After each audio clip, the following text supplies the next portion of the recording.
Right, Mike here from Team Mr. Cows, and we are here with Keegan, who somehow, unbeknownst to literally everybody in Christchurch, Yu-Gi-Oh! Managed to win the South Island Championship. Shout out to Alexo for calling it. That was indeed a good prediction.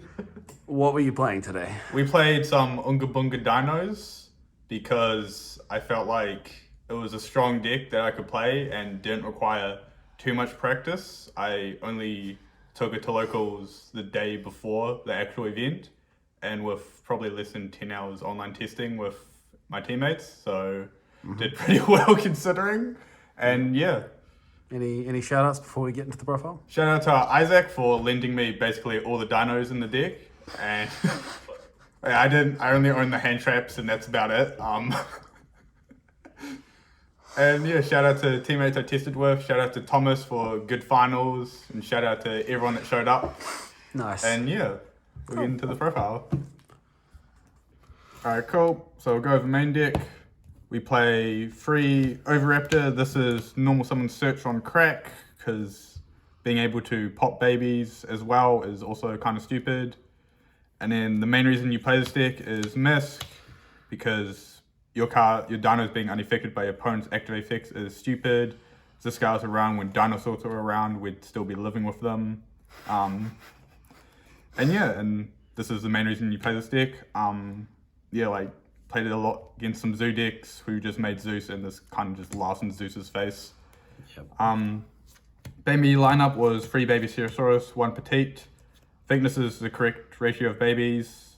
I think 3 baby Ceratosaurus is good for grind games as well, and quite often I did actually use the 3rd one, so I'm pretty happy with that.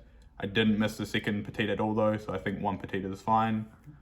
2 Archosaur, which also makes Misc stupid because it's a level 1 dino target that also pops a baby and searches Evo Pill, so this card is also pretty nuts. And yeah. Moving on to, you play 2 Conductor because the 2nd Conductor pretty much always comes up. And yeah, it's kind of stupid just being able to Book of Eclipse your opponent's field and then just smash over. And Pentastag is a pretty funny card as well. Giving this guy piercing is kind of stupid. How often did you hard summon Conductor from the hand with his own effect as opposed to Pill? Quite often, because I just draw it a lot of the time. And if your opponent doesn't play anything, then Conductor by itself isn't game, but because I just hydra the 2nd one a lot, it's 7k there, and then you obviously just have basically any normal dino summon. The one-offs is Pank, Giant Rex, and I decided to main deck a Kaiju, the Dinosaur Kaiju, which is searchable with OV. Pank's pretty self-explanatory, but the Kaiju I decided to play because I was expecting some random towered turbo decks potentially, and this did come up. It just helps out random stuff as well, and because it's searchable with OV, it's very convenient. Giant Rex was probably low-key MVP of the deck, because it's just, in the grind game, this card is kind of nuts. Just every time you banish, once per turn when you banish it and you special summon it. One time I managed to summon it at 3,400 attack and get over it, Book of Moon Zeus, which was pretty funny. And one time my opponent de-shifted me straight away and I dumped this with OV so I could summon it and make a Dolka, which was very funny. Nice. Just there with the Dolga and Kaiju as well, did you run into any situations at all where you managed to out like VFD playing against virtual worlds or any sort of decks like that if they were looking to play around a hand trap? I didn't draw it when against the virtual player I played against, but it is there too if a good player is playing around Gamma and Imperm, and then you just all of a sudden just dump this on their face and they're not expecting it game 1 as well. It's pretty funny. A Zoo player made Megacorps against me as well, and this was my only out, but I lost the game before I could get there, so it was a bit unfortunate, but it is there to out, like I said, random tower stuff like a Megacorps, like, I don't know, Dragoon as well, even though Conductor does a pretty good job with that. Yep. But yeah, cool. I think it was a very interesting card, and I really enjoyed the fact that I played this. Nice. Onto the hand traps, I only decided to play 9 hand traps, and because of that, I only decided to want to play very high impact hand traps. So we decided to play free draw, free nib, and gamma package. So yeah, so I didn't want to play like low impact hand traps like Imperm, Vela, and Ash. So I only decided to play the high impact ones. Droll was pretty clutch. I played against Invoke Dogma round 1, which this card pretty much shuts down the deck if they lead with like a meltdown or anything. Gamma is always just a very strong card, especially paired with Nibiru. And I know some people don't like Nibiru in the main, but like I said, I only wanted to play high impact hand traps because of how low the hand trap count in my deck was. Yep. So that's why we decided that. Onto the spells. I mean, also Gamma is very funny during your turn when you lead with your spells, or if you're leading with Misc effect to banish for 1 to summon. It's very relevant to stop you getting drolled or ashed, which was very relevant. It did come up, and then you can make Omega and hand loop them for 1, which is very nice as well. Nice. Onto the spells. Play free Extrav because your extra deck kind of doesn't matter. If you see that you banish 2 Link Rebo or 2 Secure Gunner, you're kind of sad, but like you can still play. For the new pod of Extravagance, when like you choose them, and then you like pod Duality the amount you banished, I don't think you'd play it because that card, your opponent takes half the damage that turn, which is very relevant for dinos because you can just kind of smash them in the face and kill them. So I don't think I would play that pot over it in the near future. And you just prefer having just the extra and the extra 2 cards are very relevant, even though you do get to see like a whole other hand basically. The 2 cards are normally enough, and you also, like, you know, you don't want your opponent taking half the damage because you're playing dinos. Roach is at 3 at this deck for some reason. I don't know why. And then we played Lost World. Level 1, giving your opponent a token is funny, especially when they can only target it. Came up against Virtual Worlds where he didn't have, I think he didn't have a spell or trap that he could target. And I think it has to target a Virtual World. So that was kind of funny. And also just protecting the token as well was just funny. So Lost World and Miscellaneousaurus definitely very strong cards in this deck. Almost probably to the point some would call it obnoxious. I mean, like, Rota being at 3 is funny too. Like, this deck just has a lot of random unfair stuff that it really shouldn't for a deck in 2020. But I guess, I don't know, 2020 Yu-Gi-Oh! Is kind of we play 2 Pill because it's a very good card in your deck. Playing 3, you don't really want to. 2 is enough. And it's also a searchable off Archosaur, so that's why you play 2. Quite often I did high draw a pill, which was relevant when I think I got drolled and I couldn't search the pill, but I high drawed anyway, so it was just very funny. And then I had 1 spot left. I started to play Called By. This is relevant because even though your deck doesn't struggle against like Veilers and Imperms on your monsters, it does struggle with your getting Skullmaster, DD Crowed or Ash, or even drolled earlier in your turn because you do have quite a few searches. So this is a very strong card. Did come up. Also being able to set it and use it offensively during your opponent's turn is very nice as well. Cool. So that was 40 in the main deck there, which felt a bit weird to be honest. Anything you change in the main? The main I'm pretty happy with. I don't think I'd change anything in the main. I mean, maybe I kind of missed Quatless because quite a few of the games went quite long, and there was quite a few times when I thought Quatless was a very good card in this situation, but I was expecting heavier combo decks and wasn't expecting it to go into turn 5 or even turn 7. But so that's why I chose not to play it. Onto the extra deck. Our rank 4s are 2 Dolka, 2 Lagia, and 2 Dweller, kind of semi-flex.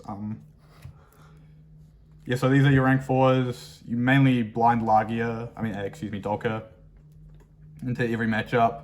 And then later on, if you game 2 and 3, you can kind of adjust your decision. Like if you play against PK Fire, Dweller is probably a better choice than Dolka. Or if you're playing against Striker, Lagia is probably better to negate this normal summons. And so you just kind of choose which one you really you think is best in the current situation. Was there any reasoning behind running 2 Dweller instead of what's typically standard for 1 Dweller and 1 Tornado Dragon?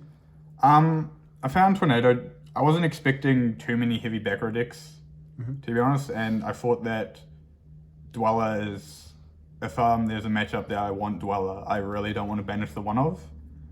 So I just decided to play a 2 Dweller. Sure. So yeah, that's it for the rank 4s. Links, the 2 Link Reaper and 2 Secure Gardener. This is how you get a non-dino engrave for Pill if you didn't hand trap your opponent earlier or anything. And yeah, pretty nice. And then 2 Pentastag because piercing is funny. Also, you can make Gardener off of Pentastag, which was relevant when I'd make Pentastag, smash my opponent for a bunch of damage, and then make Secure Gardener just to make sure I didn't die. And also sets up another non-dino in my graveyard for the following Pill during my turn. Sure. I played Phoenix. I last minute changed to Phoenix over Access Code because Access Code's main job was just removing back row, and it kind of took too many resources that I thought I wouldn't even be able to make it through the back row anyway. So I thought 9-mana Phoenix was a better choice.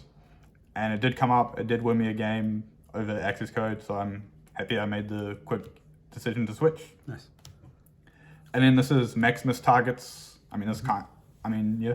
Yep. This is very funny when you actually get to make it during your turn though, and handle your opponent, which was very relevant when I looped Evil Eyes and took their C0 out of their hand and he passed turn. It was pretty funny. And then the test is just can, Maximus Target, forces out Mechaba, and then if you have a hand trap, it has potential to do other stuff. Yep. Just forcing out the Mechaba is very strong. For the extra deck, for the side deck, we played Free Ash Blossom. I know I said I only want to play 2 high impact hand traps, but I decided to play Ash on the side because there are decks where this card is just always going to be good against, and it has potential to actually just stop their play completely, like Dinos, Ashing and Misk, or even Virtual Worlds, because all their monsters are ashable, especially Lulu. It's the main target for that. I'm not sure about playing free, just because it's a hard one to return, so I think I might cut this back to 2 and I'll talk about that later. Play a free token collector because some decks abuse tokens quite a lot, and this has a funny interaction with Lost World where it can unbrick your hand if your hand is Lost World, a baby, this, and 2 other cards that aren't Misk or a Novi. So it can unbrick your hand sometimes. Also, a lot of people don't know this, but you can actually activate this in the graveyard. So it does play around Dolphin as well. And yeah. It wouldn't be me if I wasn't playing mine in the side. Always going to be Mystic Mine this summer with Keegan. I did steal a game with it, which was nice, but I didn't side it. I didn't side it in as much as I thought I was going to. But yeah, it was good. It's a good card. I don't see why you wouldn't play it. I wasn't playing 1 in the main because I wanted to play exactly 40. And I know Dinos, you can kind of mess with the numbers a bit, but I just wanted to play 40. Yep.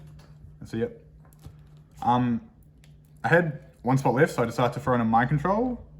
This was weird. I didn't side it in at all. And like I said, I only just threw it in because I had an extra free spot left. Yep. So I'll talk about the changes afterwards, but and then we just have a bunch of back row hate. Yep. If you have Lightning Storms, probably better to sub the Cosmics in for them. If you think Banishing isn't relevant, then MST is probably fine, but I thought Banishing was relevant, so that's why I played it. Yep. Twin Twisters, you kind of need your hand as Dinos, and you don't really want to be discarding a hand trap. Yep. So yeah, that's why we played all this. Changes you make side deck? Changes, I'd probably take out Mind Control and 1 Ash and change them for either 2 Crows or 2 Skullmeisters, because I think those 2 cards are actually heavily underrated this format, and they just have a lot of targets to hit. And yeah, so I'd probably the only change I'd make to the side deck there. Cool. Well, I think that was the deck profile in its entirety. So before we finish up, any final shout outs you got? Yeah, so just shout out to everyone that came again. Shout out to Alex for judging and Keza for coming down and hosting. And yeah, also Alex for calling me the dark horse that isn't a dark horse. Whatever that means is, yeah. Cool. Thank you very much.